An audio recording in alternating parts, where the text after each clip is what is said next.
Bismillahirrahmanirrahim.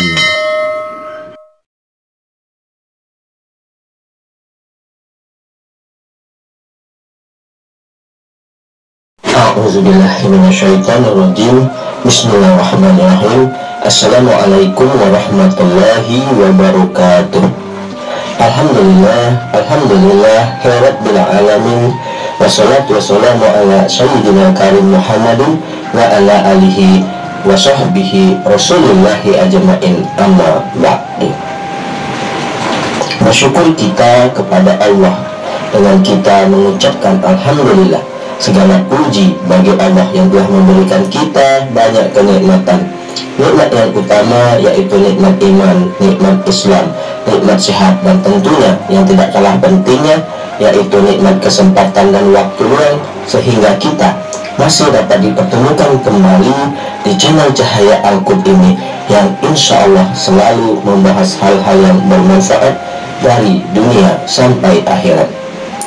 Salawat dan salam tetaplah kita limpah curahkan kepada junjungan kita Nabi besar Muhammad Sallallahu Alaihi Wasallam, dengan kita mengucapkan Allahumma sholli ala Sayyidina Muhammad wa ala ali Sayyidina Muhammad. Insya Allah dengan kita senantiasa bersalawat kepada Rasulullah, kita akan mendapat syafaatnya, mendapat pertolongannya baik di dunia dan kelak di akhirat. Dan mungkin saudara-saudariku yang dimuliakan, yang dirahmati dan tentunya dicintai oleh Allah Subhanahu wa Ta'ala, saya doakan pada hari ini dan hari-hari seterusnya Anda semua selalu dalam keadaan sehat walafiat, selalu dalam keberkahan, selalu dalam limpahan rezeki yang berkepanjangan, selalu dalam lindungan Allah Subhanahu wa Ta'ala, selalu dalam kemuliaan dan kejayaan baik di dunia dan kelak di akhirat. Dan mungkin ada di antara saudara-saudariku yang saat ini sedang menghadapi suatu masalah.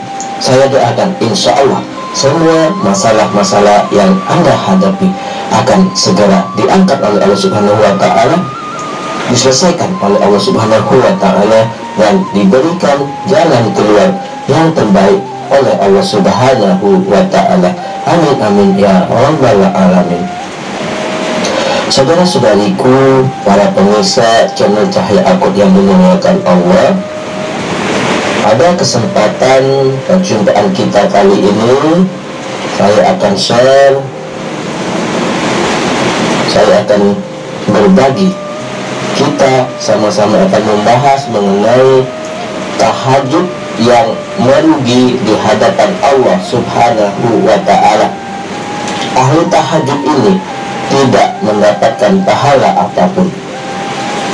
Nah, saudara-saudariku yang dimuliakan, yang dirahmati dan tentunya dicintai oleh Allah Subhanahu wa Ta'ala, meski rajin mengerjakan sholat tahajud, namun merugi di mata Allah. Lantas apa penyebabnya? Sholat merupakan ibadah yang dilakukan oleh umat muslim, baik yang wajib hingga yang sunnah. Salah satu sholat sunnah yang dianjurkan untuk dikerjakan sebagai tambahan pahala yakni sholat tahajud. Waktu utama mengerjakan sholat tahajud ialah sepertiga malam.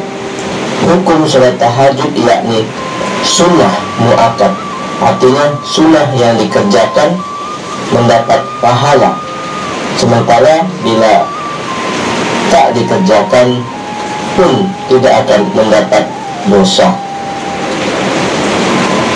Sholat tahajud ini adalah sholat sunnah yang paling utama di antara sholat sunnah yang lain setelah sholat fardu 5 waktu.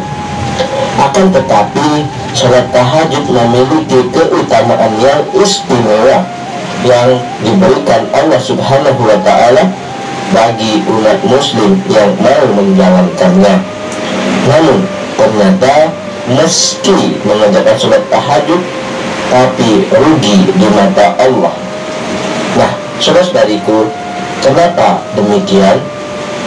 Hal Hal ini berlaku bagi manusia yang merasa bangga dengan diri sendiri, atau bisa dikatakan riya dengan apa yang kita dapat dari Allah Subhanahu wa Ta'ala tanpa mempedulikan sekitar. Apabila seperti itu yang ada dalam benak kita, semuanya itulah orang-orang ahli tahajud yang akan rugi di mata Allah. Nah, saudara-saudariku yang dimuliakan, yang dirahmati, yang diberkahi, dan tentunya dicintai oleh Allah Subhanahu wa Ta'ala, ada suatu kisah menarik yang mungkin bisa menjadi pelajaran untuk kita saat mengerjakan sholat tahajud. Saudara-saudariku, pada masa Rasulullah Sallallahu Alaihi Wasallam ada seorang ahli ibadah tahajud yang bernama Abu bin Hashim. Hampir bertahun-tahun Abu bin Hashim tidak pernah absen melakukan sholat tahajud. Pada suatu ketika saat hendak mengambil air wudhu untuk mengerjakan sholat tahajud, Abu bin Hashim dikagetkan oleh keberadaan sosok makhluk yang sedang duduk di pinggir sumurnya. Abu bin Hashim bertanya, "Wahai hamba Allah, siapakah engkau?" Sambil tersenyum, sosok itu berkata, "Aku adalah malaikat utusan Allah." Mendengar jawaban tersebut, Abu bin Hashim kaget sekaligus bangga karena kedatangan tamu malaikat Allah. Abu bin Hashim lantas bertanya, "Apakah yang sedang kamu lakukan di sini?" Malaikat itu pun menjawab, "Aku disuruh mencari hamba pencinta Allah." Melihat malaikat itu memegang kitab tebal, Abu bin Hashim lalu bertanya, "Wahai malaikat, buku apakah yang engkau bawa itu?" Malaikat pun menjawab, "Ini adalah kumpulan nama hamba-hamba pencinta Allah." Dengan jawaban malaikat, Abu bin Hashim berharap dalam hati namanya ada di situ. Maka ditanyakanlah kepada malaikat itu, "Wahai malaikat, adakah namaku di situ?"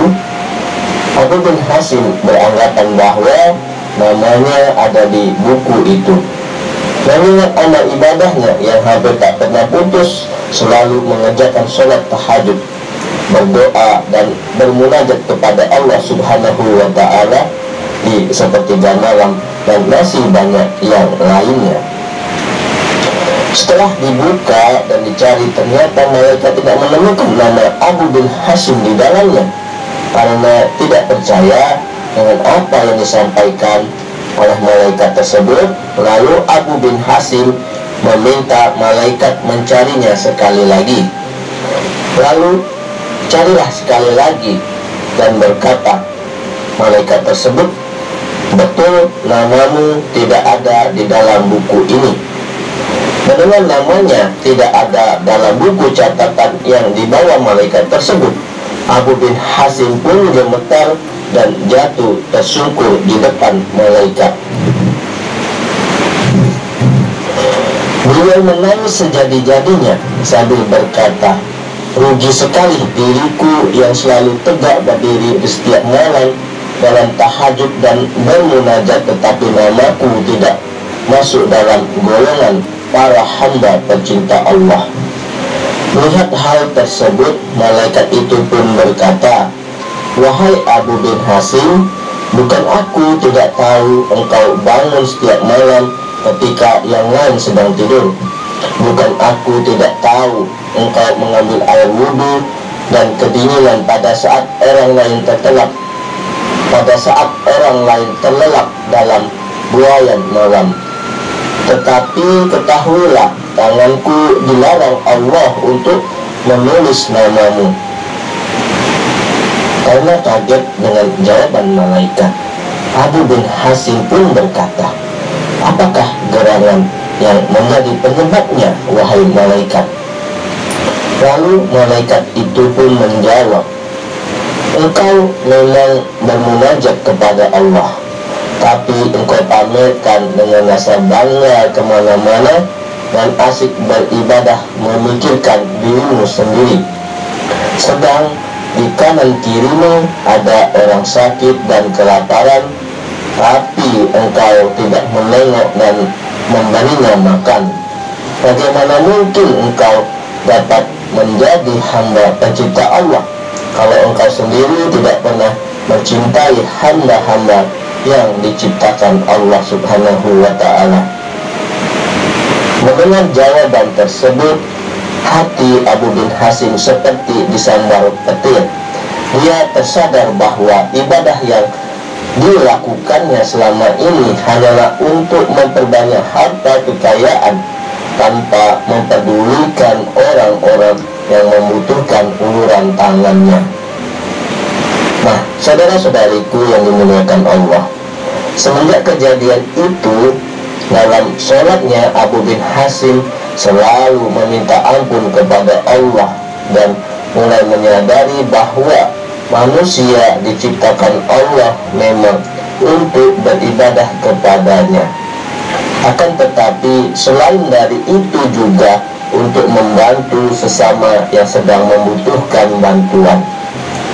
Dari kisah tersebut, saudara-saudari yang dimuliakan Allah, dapat kita ambil hikmah dan pelajaran bahwa Allah menciptakan manusia supaya bisa saling menjaga silaturahmi dan saling berbagi di saat orang lain sedang membutuhkan.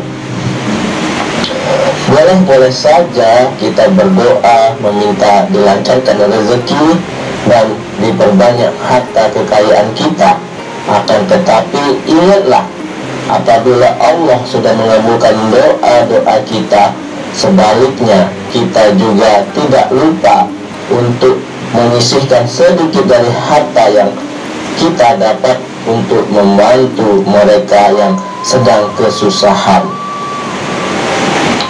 Nah, saudara-saudariku yang dimuliakan, yang dirahmati dan tentunya dicintai oleh Allah Subhanahu wa ta'ala, karena dengan menyadari hal itu tersebut, rasa syukur kita kepada Allah akan semakin bertambah, dan janji Allah bagi orang-orang yang selalu bersyukur adalah akan ditambah nikmat kita dan dicukupkan segala kebutuhan kita. Nah, saudara-saudariku yang dimuliakan, yang dirahmati dan tentunya dicintai oleh Allah Subhanahu wa ta'ala, mudah-mudahan dari penjelasan ini, dari kisah singkat ini, dapat menjadi pengetahuan bagi kita agar kita senantiasa beribadah, melaksanakan sholat tahajud diantaranya, yaitu dengan harapan, dengan satu tujuan, yaitu mengharapkan ridho dari Allah Subhanahu wa ta'ala. Dan kita pun harus peduli dengan orang-orang di sekitar kita yang membutuhkan bantuan dari diri kita. Mudah-mudahan pembahasan yang singkat ini dapat menjadi manfaat, dapat menjadi ilmu tambahan bagi kita semua.